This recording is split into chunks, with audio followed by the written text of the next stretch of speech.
Project Podcast. Halo Sobat AHA, kembali lagi ke channel kita, AHA Project Podcast. Nah, kali ini kita akan ngobrol-ngobrol santai nih, ngomongin tentang pengalaman, cerita dari narasumber kita yang selama ini jadi local champion. Harapannya sih semoga teman-teman yang lagi dengerin di Spotify atau yang lagi nonton di YouTube bisa mendapatkan inspirasi. Karena kalau dari cerita itu biasanya lebih nempel gitu.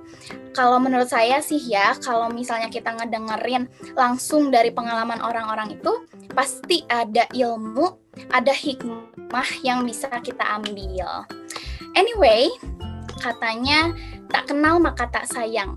Tapi itu nggak berlaku sih buat aku. Kenapa? Karena aku udah keliling kesana kesini, kenalan-kenalan, tapi nggak ada tuh yang bilang aku sayang kamu. Oke, tapi kalau kata anak pesantren nih, tak kenal maka tak aruf. Jadi kenalin dulu, nama aku Syifa, aku dari tim AHA Project. Oke, nah di sini aku nggak sendirian tentunya, karena di sini aku udah bareng sama Tante Resi. Halo Tante Resi. Halo Kak Syifa. Ya, Tante Resi apa kabar? Alhamdulillah baik. Terima kasih. Alhamdulillah. Tante Resi, kita di sini ngobrol-ngobrol santai aja kali ya. Tante Resi, tadi di awal aku udah mengenalkan diri nih. Nah, sekarang boleh dong Tante Resi gantian ngenalin diri gitu ke teman-teman. Sebelum kita ngobrol lebih jauh nih, mungkin Tante Resi bisa ceritain sekarang Tante Resi lagi tinggal di mana, dan sekarang kegiatannya lagi ngapain, dan lagi ngurusin apa aja. Silakan Tante Resi. Ya, baik. Terima kasih Kak Syifa. Senang sekali diberi kesempatan untuk ngobrol bareng Kak Syifa dan tim AHA malam ini. Perkenalkan teman-teman semuanya, saya Resi Laila, ibu dari 5 orang putra dan putri. Saat ini kami tinggal di Jakarta Timur. Jadi ya, Jakarta Timur, kegiatan aktivitas sehari-hari ibu rumah tangga gitu. Begitu Kak Syifa? Oh iya, jadi selain jadi ibu rumah tangga juga aktif di berbagai kegiatan juga gitu. Nah, termasuk di AHA Project ini gitu. Nah, sebenarnya ngomongin AHA Project nih, awalnya Tante Resi ini tahu AHA Project ini dari mana sih, Tan? Iya Kak Syifa. Jadi waktu itu kebetulan kami masih di Jambi gitu ya. Terus entah kenapa biasanya tuh nggak lihat-lihat status IG gitu. Terus waktu itu lihat status IG-nya Mbak Enes gitu. Kebetulan kan memang kenal dengan Mbak Enes karena saya belajar di Institut Ibu Profesional ya, tempatnya persepsi. Nah, terus saya lihat IG-nya Mbak Enes pas waktu itu posting tentang Project AHA ini gitu. Nah, pas lihat itu di status IG-nya Mbak Enes itu langsung tertarik gitu. Ini keren banget gitu kan. Keren banget kita bisa membantu teman-teman kita, anak-anak yang tidak terakses internet. Dan waktu itu kebetulan saya di Jambi kan, dan masyarakat sekitar dan itu tuh sebenarnya banyak sekali anak-anak, dan itu sebenarnya sudah kepikiran gitu waktu itu di sana, waktu saya di Jambi, tapi nggak tahu waktu itu kita bisa apa ya kayak gitu, belum ketemu. Terus akhirnya kok nemu itu tuh langsung AHA gitu. Langsung AHA gitu kan, terus langsung join gitu aja. Padahal sebenarnya juga waktu itu nggak ngerti sih nantinya kayak mana local champion itu, belum mudeng sebenarnya, tapi kayaknya ini AHA banget gitu. Terus kayaknya keren banget, saya langsung join aja gitu. Jadi pertamanya dari status IG waktu itu. Jadi awalnya dari story IG.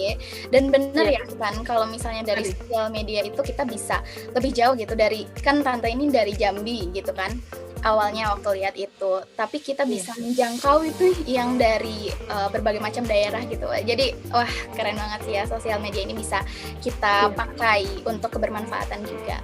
Nah, kalau misalnya, tadi kan udah nih daftar. Nah, setelah daftar itu apakah ada proses seleksinya kah, atau langsung diterima kah, atau kayak gimana sih, Tan? Jadi waktu itu daftar, terus kayaknya langsung gabung di ininya ya, langsung gabung di WAG. langsung gabung di WAG, terus disampaikan tentang ini nanti tentang mau seperti apa gitu, kemudian mencari anak-anak di sekitar kita yang memang membutuhkan gitu. Jadi seingat saya sih langsung gabung di WAG sih Mbak waktu itu gitu. Terus disampaikan tentang ternyata ada modulnya gitu ya, nanti kita akan membagikan itu, kalau bisa mendampingi kemudian kita mendampingi kayak gitu, terus tentang materinya itu gitu. Oke. Jadi langsung ada WhatsApp group, terus langsung dijelaskan apa modulnya, terus ngapain aja tugas-tugasnya gitu ya Tan.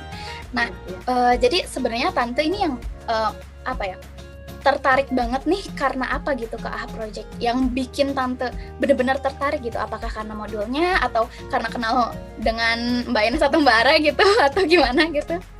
Ya, karena bisa berbaginya Mbak gitu ya Kak ya, karena bisa berbagi, jadi karena bisa berbagi ke banyak orang, jadi kita pengen berbagi, kita pengen melakukan sesuatu, tapi waktu itu apa yang bisa kita bagi kayak gitu. Nah ini tuh ada banget gitu, dan ininya karena ingin berbagi gitu, karena ingin berbagi ke bahkan sampai ke pelosok-pelosok gitu. Wah keren banget. Semoga dengan kita berbagi ini semoga jadi amal kebaikan kita ya Tan. Oke. Oh ya Tan, kan tadi dari Tante bilang dari pelosok-pelosok gitu ya. Nah sebenarnya Tante ini waktu pas jadi lokal champion di Jambi itu seberapa jauh sih Tan dari kota atau dari yang pusatnya gitu? Iya, jadi kebetulan di Jambi kan ada 2 Mbak lokal champion. Jadi saya sama Mbak Shirley kebetulan teman juga, jadi kenalan.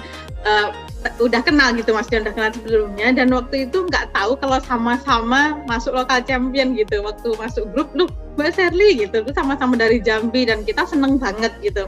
Seneng banget, dan kebetulan memang kita sama-sama belajar di IP waktu itu juga sempat mau berbagi, dan ini seperti melengkapi begitu, melengkapi. Jadi jadi kita bekerja sama gitu.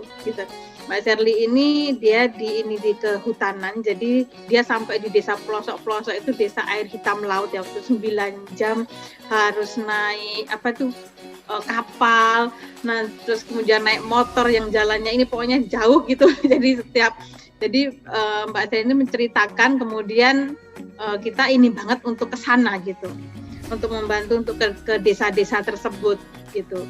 Jadi Mbak Shirley ini kan datanya, nanti beliau yang ke sana, saya bekerja sama gitu. Saya bekerja sama karena memang jauh ya gitu. Nah, sama di lingkungan sekitar situ sih, di RT yang memang di situ anak-anaknya istilahnya menengah ke bawah, atau memang tidak ini untuk akses internet ya, untuk HP juga tidak punya. Nah, itu saya bekerja sama dengan Bu RT-nya waktu itu gitu. Jadi yang kira-kira anaknya, ya ini orang tuanya buruh serabutan kayak gitu. Nah, ini kita ini datanya, kemudian kita bekerja sama juga gitu. Jadi kalau yang di desa air hitam laut dan sekitarnya begitu, dan yang jauh-jauh lagi itu ininya ke Mbak Shirley gitu. Tapi kita pengadaannya itu bersama gitu, untuk perlengkapannya gitu ya. Untuk yang sana itu Mbak Shirley gitu. Oke, wah luar biasa sih ini perjuangannya gitu, dari awalnya ingin berbagi gitu dan akhirnya bisa terlaksanakan gitu dengan kolaborasi gitu ya. Oke Tan. Yeah. Selama jadi lokal champion ini, Tante udah berapa lama sih jadi lokal champion ini? Dari awal itu kalau nggak ini bulan April atau apa ya Mbak ya? Akhir April mungkin ya, kalau nggak salah, saya agak lupa ingat ya masuknya waktu itu gitu ya. Ya mungkin bulan April atau awal Mei mungkin ya. Kayak saya agak lupa ya. Atau saya lihat. Ya, jadi awal dibuka itu gitu ya, awal dibuka ya, kalau saya itu April. Jadi di Jambi itu sempat 2 kali pengadaan gitu ya. Jadi 2 tempat yang terpencil tadi itu dengan 2 kali juga ini yang di sekitar ini yang di Bu RT tadi juga 2 kali, sehingga 2 kali ini kemudian saya pindah saya pindah itu, terus kemarin sih rencananya mau ini lagi dengan Mbak Sherly tapi belum sepertinya gitu. Iya, mungkin dari akhir April kali ya. Iya, insya Allah ya, atau awal Mei ya, sepertinya sekitaran situ kali ya. Iya. Nah, setelah join nih di awal April ini, maksudnya setelah jadi local champion di akhir April, itu yang pertama kali dilakukan oleh Tante ini apa sih, Tan? Maksudnya apakah langsung mengajak anak-anak gitu, mengumpulkan anak-anak, ataukah menghubungi langsung dengan Ibu RT, atau seperti apa? Boleh sharing sedikit ya, Tante? Iya, waktu pertama jadi local champion, yang pertama di lingkungan sekitar, saya memang langsung ke Bu RT-nya gitu, karena kan untuk mengumpulkan pandemi ya, kita waktu itu masih ini banget ya, jadi masih awal-awal pandemi kan, waktu itu belum lama, itu masih kayak takut, masih di lingkungan sekitar juga sangat ketat, patroli kayak gitu, sehingga untuk mengumpulkan itu ini sekali gitu. Jadi saya menghubungi, bertemu dengan Bu RT-nya gitu ya, kemudian mengumpulkan data begitu, beliau yang mengumpulkan, kemudian saya ininya pun disampaikannya ke Bu RT-nya. Bu RT-nya pun mengantarkan satu-satu ke ininya, ke warganya gitu. Kalau ada yang dipanggil juga dipanggilnya satu-satu sehingga tidak berkumpul gitu. Maksimal berkumpul waktu itu 3 orang pun dengan protokol kesehatan ya, yang karena memang masih ini sekali waktu itu gitu.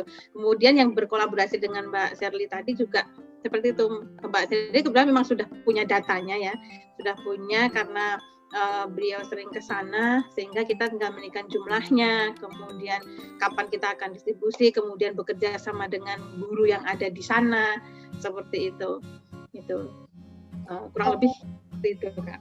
Ya, jadi tidak hanya dengan Mbak Sherly dan dan Ibu RT, tapi juga dengan guru-guru di sekitar situ ya, Tante?